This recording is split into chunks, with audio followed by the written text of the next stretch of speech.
Proverbs 18:15.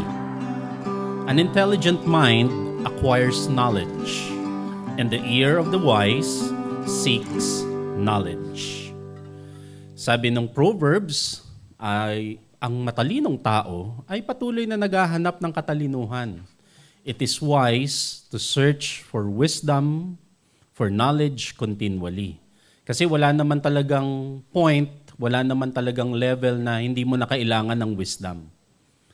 Pagka nagiging matalino ang tao, mas nakikita niya yung pangangailangan ng more wisdom pa. At yung pagpapalalim na yan, yung gusto pa nating tahakin ngayong umaga na ito.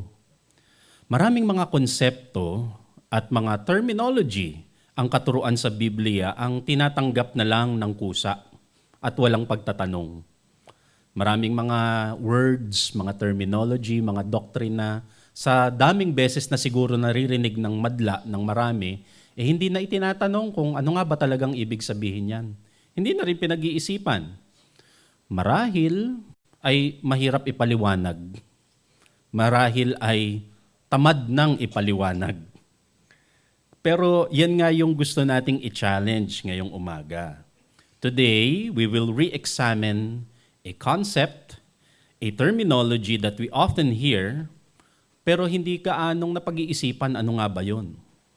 This is our shared reflection ngayong umaga na ito as we continue to celebrate the Lenten season sa ating mensahe na pinamagatan nating Re-examining Redemption. Ating bibisitahin itong konsepto, itong katawagan na to, itong terminology na ito. Ano nga bang ibig sabihin yan? Lagi natin naririnig redemption. Pero what is redemption? We will re-examine redemption today. Please join me in prayer. Father, we thank you for being together. Salamat po dahil as we come together, we can enjoy each other's presence. We can be together as one inside your presence. Pagliwanagin niyo po ang aming kaisipan, pagliwanagin niyo po ang aming buhay. Sa sandaling ito, sa paghipo nyo sa amin, iniiwan po namin sa inyong paanan ang lahat ng mga pinagkakaabalahan muna namin. Iniiwan po muna namin ang lahat ng mga inaalala namin. Because we believe that as we focus on you, on the teachings of your Son Jesus, you will enlighten us. You will empower us. You will bless us. Lahat po ng yan ay inaasahan namin in the light of your grace, in the light of your love, in Jesus' name. Re-examining redemption. At bubuksan natin ang ating re-examination na yan sa kwento na bubuksan natin sa Luke chapter 23, verse 32 to 34. Two other men were also led out with Jesus to be killed. Both of them had broken the law. The soldiers brought them to the place called the Skull. There, they nailed Jesus to the cross.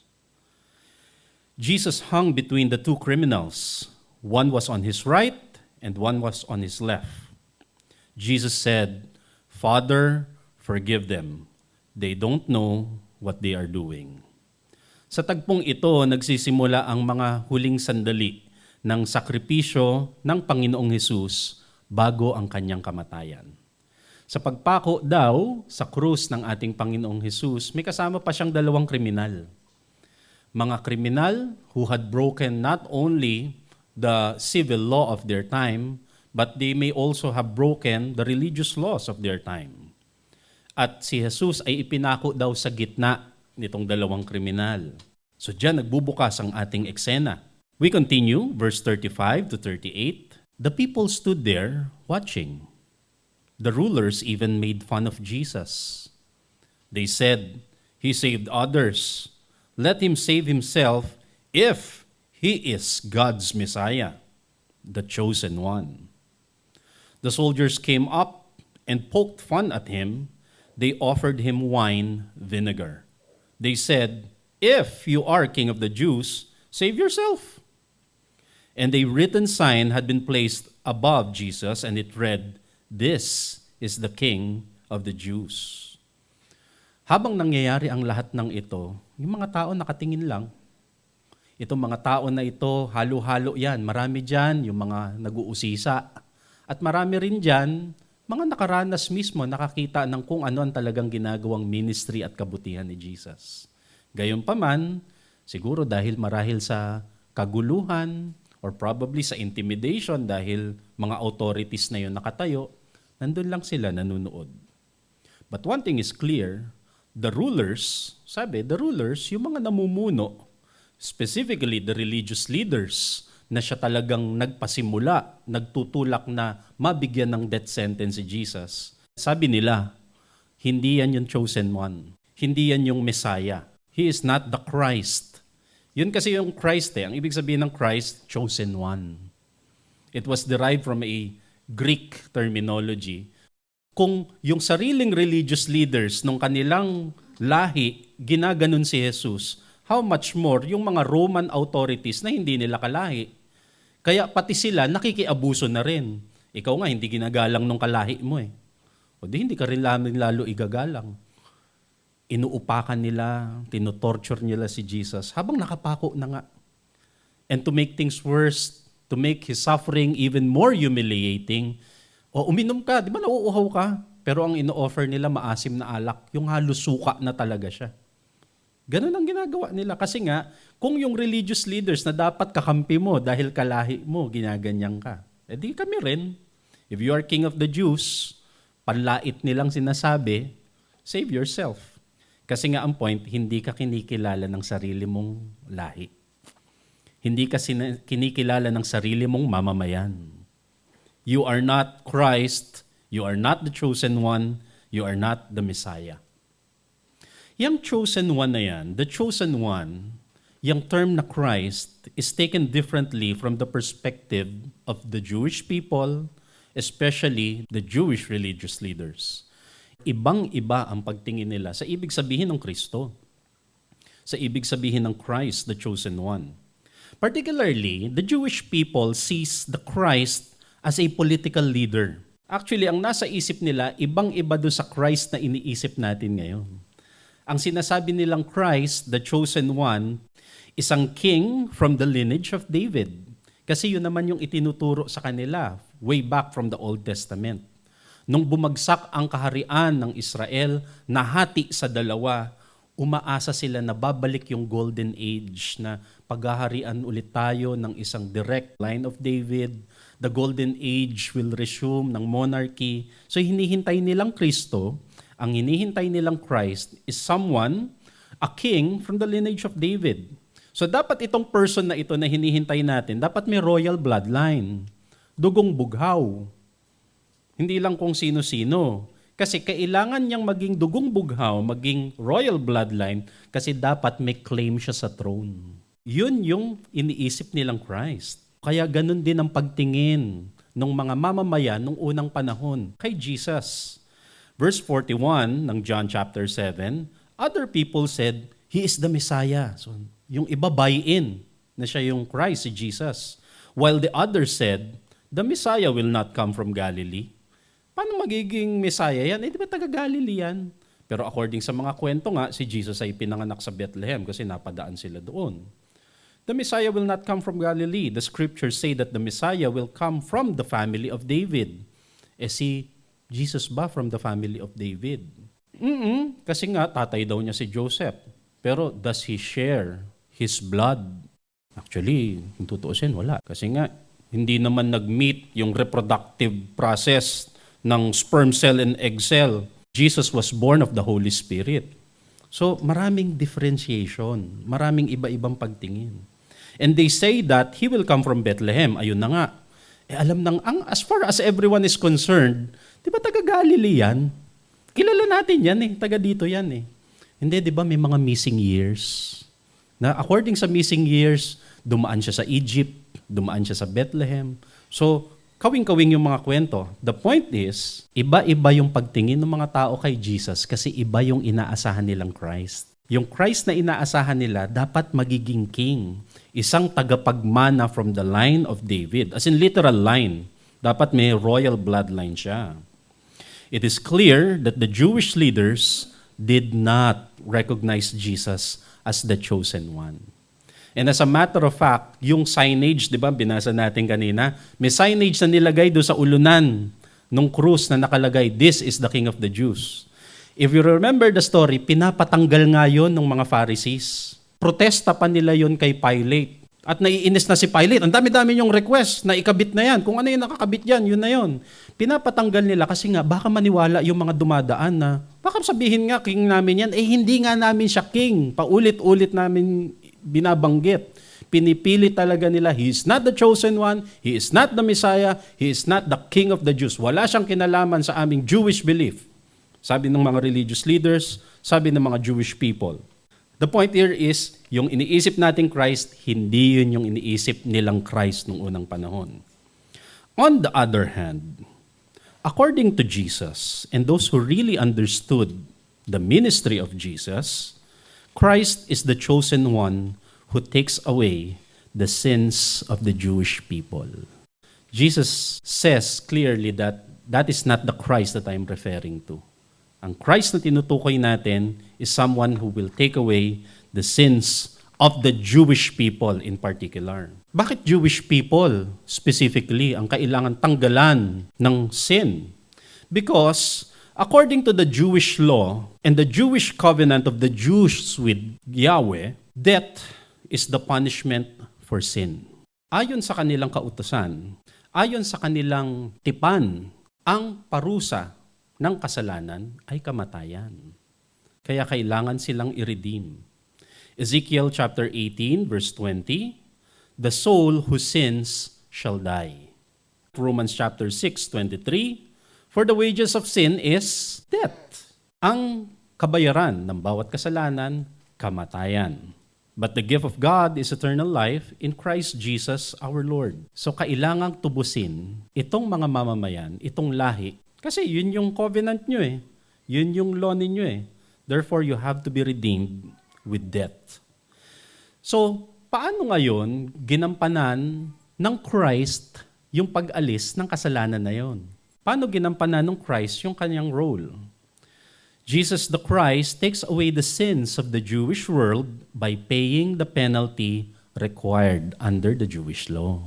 Binayaran niya yung dapat na penalty ayon sa kautusan at covenant ng Jewish people. So, check na kayo, redeemed na kayo. Kasi yung dapat na parusa, kasi kayo, may covenant kayo, kasi kayo, may law kayo, o sige na, para hindi na kayo magbayad niyan, ako na magbabayad. According to your covenant and according to your law. And as the perfect sacrifice, kasi Jesus is not only a sacrifice, He is the perfect sacrifice. Lahat ng pwede pang magawang kasalanan according to that covenant and according to that law, bayad na. So in effect, wala nang saysay yung law. Kasi parang ano yan eh, kada parking mo may penalty na 100. O, nagpark ka, penalty 100. Nagpark ka ulit, penalty ulit 100. Bukas nagpark ka na naman, penalty ulit 100. Pero bayad na lahat. Hanggang yung ipapark mo bukas na ipe-penalty, bayad na rin yun. Para saan pa pala merong rule na ganito? Bayad na rin naman pala lahat. You see, Christ, Jesus, paid for the sin and at the same time, He took away the law that declares sin as sin. Kasi bayad na eh. So para saan pa pala yung law na yan? Jesus abolished the law that renders people as sinful. Hebrews chapter 10, verse 11 to 12 and 14. Under the old covenant, the priest stands and ministers before the altar day after day, offering the same sacrifices again and again, which can never take away sins. Ayon sa kanilang practice, sa kanilang kautusan, sa kanilang tipan, araw-araw ang mga priest magfa-facilitate sila ng mga sacrifices. Araw-araw yon. For each sin, merong death na kailangan mangyari. Pag sinabing sacrifice, hindi yan yung hinuhulog nyo sa basket na envelope. Pag sinabing sacrifice, pag sinabing offering dati, death ang ibig sabihin. An animal has to die as an offering. It's actually a blood offering. Actually, pag in-imagine nyo yung temple, ang ini-imagine nating temple, di ba? Yung parang malinis, glorious. Ang totoong temple, actually, it's like a slaughterhouse. May allocated slaughter section talaga doon kasi walang tigil. May papataying kalapate, may papataying kambing, may papataying tupa, may papatayin baka, non-stop. Non-stop yun. Kasi nga, hindi nauubos ang sin. At yun na nga yung sinasabi dito. Under the Old Covenant, the priest stands and ministers before the altar day after day. Laging merong nakastandby doon, araw-araw. Kaya nga ang isang critical na skill ng isang pari noon, hindi lang yung marunong siya magbasa ng scriptures. Kailangan marunong siya magkatay. People are offering the same sacrifices again and again, walang tigil. Pero take note of this. All these offerings, all these sacrifices, it can never take away sins. Verse 12, ito ngayon ang pagkakaiba ni Jesus as the Christ.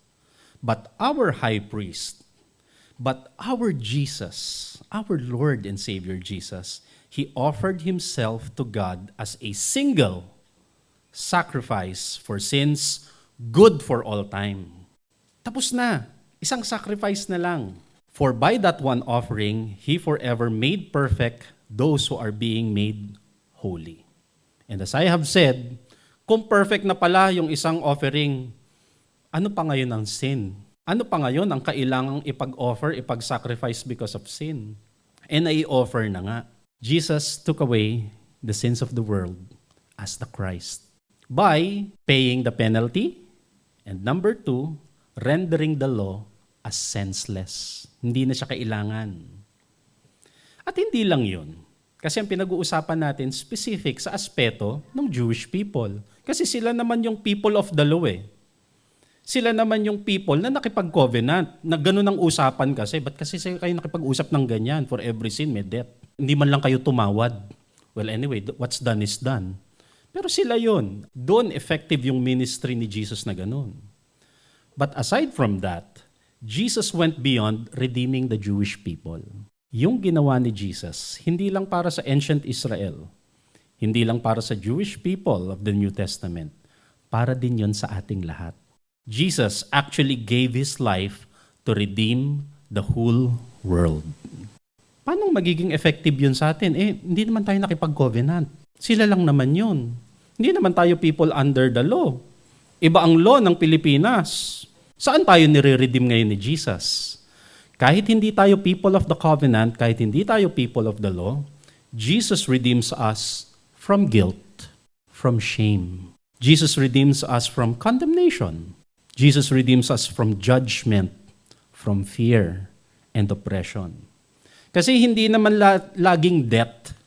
Hindi naman death lagi ang punishment across context. So, oo, wala tayong ganong punishment for every sin is death. Pero for our sins, you can be condemned. You can be judged. You can be oppressed because of sin. At alam nyo ba, kahit sa mga bagay na yon, binabawi tayo ng Panginoong Hesus. Ganun ka-powerful yung ministry ni Jesus as the chosen one, as the Christ. Nakita nyo yung double fold niya? Okay, may ginawa siya para sa Jewish people, pero may ginawa rin siya para sa buong mundo. So, okay, sa atin, sa context nating mga Pilipino, hindi naman for the wages of sin natin is death, pero you can be judged. You can be oppressed. You can be trapped in fear, in condemnation. Kaya ang branding sa'yo ng lahat ng tao sa barangay, walang hiya. Yung walang hiya na yan. Jesus redeems us from that. Binabawi tayo ng Panginoong Hesus as the chosen one, as the Christ. John chapter 1 verse 29. Kaya ang declaration ni John the Baptizer kay Jesus ay ganito. The next day, as John was baptizing by the river, John saw Jesus coming toward him, and John said, "Look, the Lamb of God, the perfect sacrifice." Sabi niyang gano'n. Lamb, kasi sacrificial animal ang lamb eh. Alam na natin, pag sinabing lamb, ay matitigok yan kasi isa-sacrifice yan. Pero ang kakaiba dito, the Lamb of God, the perfect sacrifice. At hindi lang yun, He takes away the sin of the world. So hindi lang Jewish world. The world as in all people. Jesus, the Christ, the chosen one, redeemed all people for a new relationship with God. Not by law, not by punishment, and by death. Jesus redeemed all people by a new covenant of love and grace. Binawi niya tayo para hindi na kulong sa law at sa matandang tipan. Pag-ibig at biyaya ang basihan. So indeed, Jesus Christ is the chosen one who takes away the sins of the world. So we are elaborating this kasi hanggang ngayon may naririnig pa rin ako, yung Christ, di ba apelyido ni Jesus? Hindi siya apelyido. Tatawa kayo kasi kayo yun, no? So, Christ means a ministry, a title of the Lord Jesus. Jesus took away anything or everything that will hinder us from experiencing the love of God. Yun yung role niya, being the Christ. John chapter 3, verse 16, "For God so loved the world that He gave His one and only Son, that whoever believes in Him shall not perish, but have eternal life." Si Jesus ang chosen one to redeem us all. Redeem from what? Ayun na nga, tinukoy na natin lahat. O balikan pa natin yung kwento kasi kalahati pa lang yun.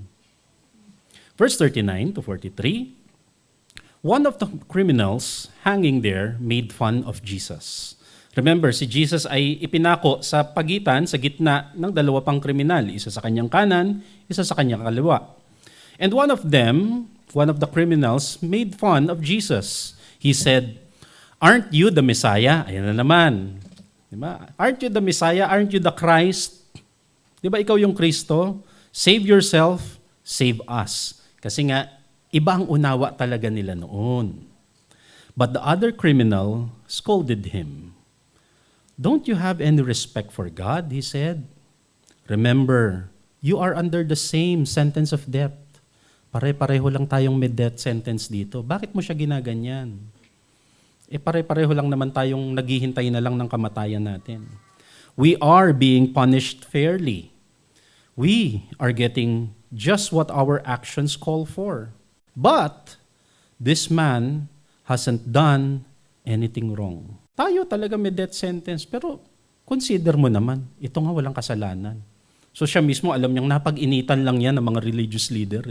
Verse 42, then that criminal said, sabi ng lalaking yung, "Jesus, remember me when you come into your kingdom." And this is what's remarkable.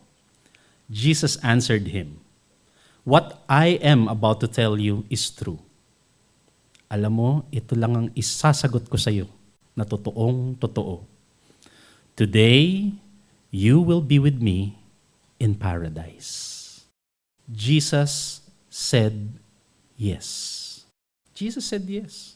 At yun yung gusto kong makita natin. In effect, nung pagiging Christ niya, ang dali-dali ng sagot ni Jesus. Walang standard religious sacrifices. Kasi paano nila magagawa yun? Pare-pareho sila nakapako. Walang doctrinal formula. Wala. Many will insist na, di ba, Pastor, merong ABC, may accept, believe, and confess. Yeah, I think I could agree with that. Pero you have to consider, saglit na lang ang inihintay nila para mamatay. I doubt na nakapag-Bible study pa sila para ipaliwanag, ano yung A? Ano yung B?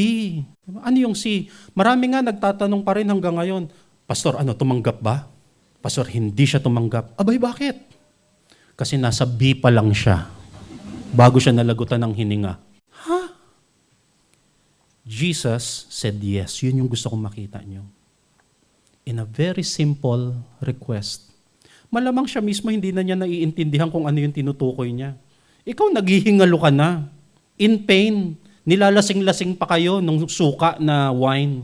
Sa tingin nyo, may naiintindihan pa talaga tong other criminal na ito. Pero at that moment, sabi niya kay Jesus, kung ano man siguro yan, pwede po bang wag niyo akong kalimutan pagpasok niyo sa inyong kaharian? Jesus said yes. Faith lang ang kailangan. Faith na mag-yes nga siya. Faith na hindi ka pahihindian ng Panginoon. Faith na mayroon siyang grace, mayroon siyang love. Naintindihan mo man yung doctrine o hindi, basta alam ko love ako ni Lord. Jesus, our Lord, our God, will say yes sa ating paglapit sa Kanya. And yung gusto kong baunin pa natin from this discussion, maraming beses maaring tayo ay nagtatanong, will God say yes? O kaya ang Diyos dito sa request ko? Will God say yes sa mga small request na gusto ko? Maliit lang naman to pero nagdududa ka. Pagbibigyan kaya ako ni Lord? Pwedeng maliit yun or pwedeng ang laki-laki ng problema ko. Meron din naman akong katangahan kung bakit nangyari itong problema na ito. Pero humihingi ako ng saklolo sa Diyos. O kaya ang Panginoon sa aking request. You may have problems in life. Relationship problems, financial problems, health problems. Kung ano man yung nilalapit nyo sa Diyos, maaring tinatanong nyo, will God say yes kung lalapit ako sa Kanya? My friend, just believe. Just believe that God is gracious. Just believe that God is love. At kung ano man yan, between you and the Lord, pagbibigyan ka niya. Ayon sa inyong pangangailangan, ayon sa kanyang kaparaanan, He will say yes. Anong pinangahawakan ko bilang nagtuturo? Yun ngang kriminal. Malay ba niya kung anong pinapasok niyang kingdom? Pero naniwala siya. Today, you will be with me in paradise. Today, my son, today, my daughter, whatever it is that is in your heart, you will experience paradise. You are in paradise by faith. Maniwala lang. Just believe. Yun ang importanteng makita sa ministry ni Jesus as the Christ, as the chosen one. Yun yung halaga ng pag-redeem niya. Dati ang daming kondisyones, daming requirements. Redeemed na nga, pinadali na nga, maniwala lang kayo. Romans chapter 3, 22 to 25. We are made right with God by putting our faith in Jesus Christ. This happens to all who believe. It is no different for the Jews than for the Gentiles. Applicable yan sa lahat. Everyone is redeemed. Everyone has sinned. No one measures up to God's glory. For all have sinned, sabi nga, and have fallen short of God's glory.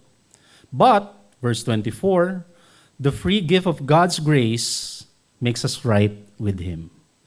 The free gift of God's grace makes us right with Him.